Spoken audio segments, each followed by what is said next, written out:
ओम नमः शिवाय। राधे राधे मेरे प्यारे भाइयों बहनों माताओं व बंधुओं, संस्कार की बातें चैनल में आपका स्वागत है। बंधुओं, आज सावन महीने का आखिरी सोमवार मैं आपको सुना रही हूँ भगवान शिव और माँ पार्वती की कथा।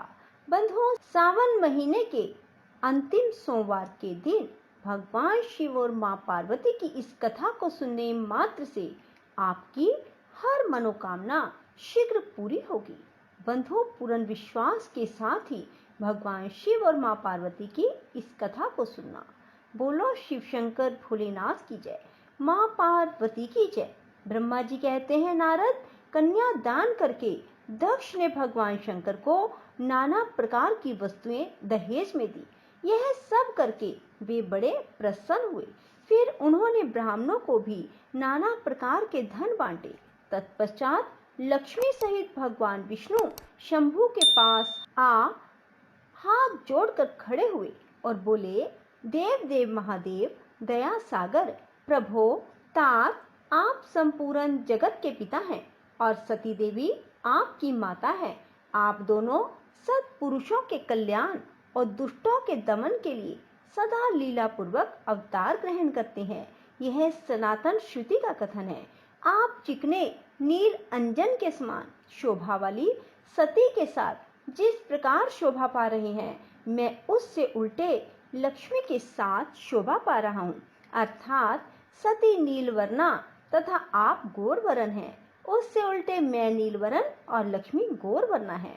नारद, मैं देवी सती के पास आकर ग्रह सूत्रोक्त विधि से विस्तार पूर्वक सारा अग्नि कार्य कराने लगा। मुझ आचार्य तथा ब्राह्मणों की आज्ञा से शिवा और शिव ने बड़े हर्ष के साथ विधि पूर्वक अग्नि की परिक्रमा की। उस समय वहां बड़ा अद्भुत उत्सव मनाया गया। गाजे बाजे और नृत्य के साथ होने वाला वह उत्सव सबको बड़ा सुखद जान पड़ा। तदंतर भगवान विष्णु बोले, सदाशिव, मैं आपकी आज्ञा से यहाँ शिव तत्व का वर्णन करता हूँ। समस्त देवता दूसरे दूसरे मुनि अपने मन को एकाग्र करके इस विषय को सुने। भगवान, आप प्रधान और अप्रधान हैं, आपके अनेक भाग हैं, फिर भी आप भाग रहित हैं। ज्योतिर्मय स्वरूप वाले आप परमेश्वर के ही हम तीनों देवता अंश हैं। आप कौन, मैं कौन और ब्रह्मा कौन है? आप परमात्मा के ही तीन अंश हैं, जो सृष्टि, पालन और संहार करने के कारण एक दूसरे से भिन्न प्रतीत होते हैं। आप अपने स्वरूप का चिंतन कीजिए। आपने स्वयं ही लीला पूर्वक शरीर धारण किया है। आप निर्गुण ब्रह्म रूप से एक हैं। आप ही सगुण ब्रह्म हैं और हम ब्रह्मा, विष्णु और रुद्र तीनों आपके अंश हैं। जैसे एक ही शरीर के भिन्न भिन्न अवयव मस्तक, गीरवा आदि नाम धारण करते हैं, तथापि उस शरीर से वे भिन्न नहीं हैं, उसी प्रकार हम तीनों अंश आप परमेश्वर के ही अंग हैं, जो ज्योतिर्मय आकाश के समान सर्वव्यापी एवं निर्लेप स्वयं ही अपना धाम, पुराण, कुटस्थ, अव्यक्त, अनंत, नित्य और दीर्घ आदि विशेषणों से रहित निर्विशेष ब्रह्म है। वही आप शिव हैं। आप ही सब कुछ हैं। ब्रह्मा जी कहते हैं, मुनीश्वर, भगवान विष्णु की यह बात सुनकर महादेव जी बड़े प्रसन्न हुए।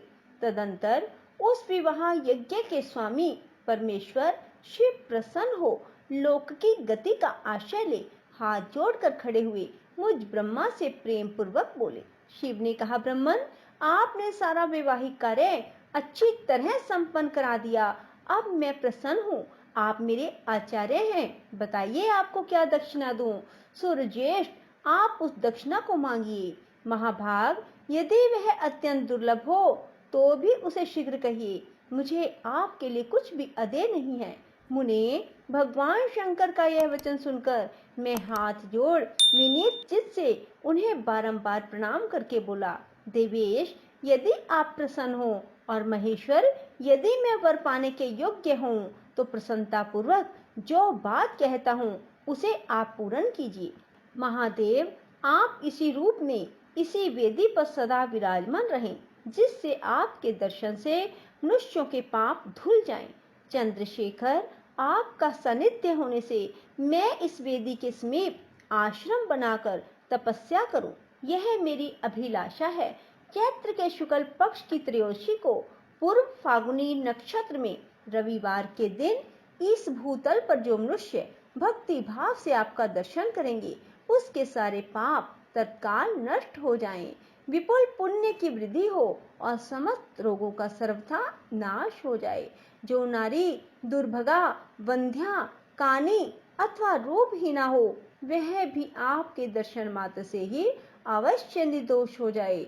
मेरी यह बात उनकी आत्मा को सुख देने वाली थी। इसे सुनकर भगवान शिव ने प्रसन्न चित्त से कहा, विधाता ऐसा ही होगा। मैं तुम्हारे कहने से संपूर्ण जगत के हित के लिए अपनी पत्नी सती के साथ इस वेदी पर सुस्थिर भाव से स्थित रहूंगा। ऐसा कहकर पत्नी सहित भगवान शिव अपनी अंश रूपनी मूर्ति को प्रकट करके वेदी के मध्य भाग में विराजमान हो गए।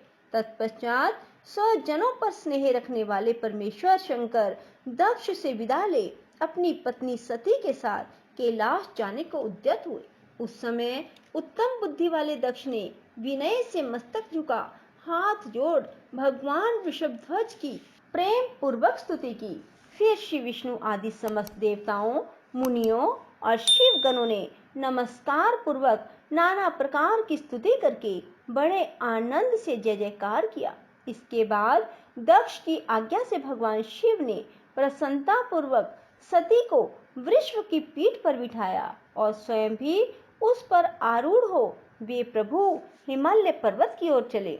भगवान शंकर के समीप वृषभ पर बैठी हुई सुंदर दांत और मनोहर हास वाली सती अपने नील श्याम वर्ण के कारण चंद्रमा में नीली रेखा के समान शोभा पा रही थी। उस समय उन नव दंपति की शोभा देख श्री विष्णु आदि समस्त देवता, मरीचि आदि महर्षि, दूसरे लोग ठगे से रह गए, हिलडुल भी ना सके। दक्ष भी मोहित हो गए। इसके बाद कोई बाजे बजाने लगे, दूसरे लोग मधुर स्वर से गीत गाने लगे। कितने ही लोग प्रसन्नता पूर्वक शिव के कल्याण में उज्जवल यश का गान करते हुए उनके पीछे पीछे चले। भगवान शंकर ने बीच रास्ते से दक्ष को प्रसन्नता पूर्वक लौटा दिया और स्वयं प्रेमाकुल हो प्रमथ गणों के साथ अपने धाम को जा पहुंचे। यद्यपि भगवान शिव ने विष्णु आदि देवताओं को भी विदा कर दिया, तो भी वे बड़ी प्रसन्नता और भक्ति के साथ उन्हें उनके साथ हो लिए।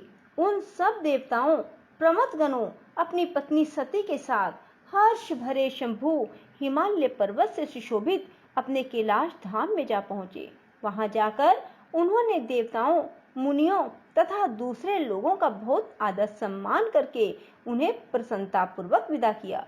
शंभु की आज्ञा ले वे विष्णु आदि सब देवता मुनि नमस्कार और स्तुति करके मुख पर प्रसन्नता की छाप लिए अपने अपने धाम को चले गए। सदा शिव का चिंतन करने वाले भगवान शिव भी अत्यंत आनंदित हो हिमालय के शिखर पर रहकर अपनी पत्नी दक्ष कन्या सती के साथ विहार करने लगे। सूत जी कहते हैं, मुनियों, पूर्व काल में स्वयंभू मनवंतर में भगवान शंकर और सती का जिस प्रकार विवाह हुआ वह सारा प्रसंग मैंने तुम्हें सुनाया। जो विवाह काल में यज्ञ में किसी भी शुभ कार्य के आरंभ में भगवान शंकर की पूजा करके शांत चित्त से इस कथा को सुनता है, उसका सारा क्रम वैवाहिक आयोजन बिना किसी विघ्न बाधा के पूर्ण होते हैं और दूसरे शुभ कर्म भी सदा निर्विघ्न पूर्ण होते हैं। इस शुभ उपाख्यान को प्रेम पूर्वक सुनकर विवाहित होने वाली कन्या भी सुख, सौभाग्य, सुशीलता और सदाचार आदि सद्गुणों से संपन्न साध्वी स्त्री और पुत्रवती होती है। बोलो शिव शंकर भोलेनाथ की जय। राधे राधे, जय श्री कृष्णा। बंधुओं, यदि आपको हमारी वीडियो पसंद आए तो इसे लाइक करें और शेयर भी जरूर करें। धन्यवाद।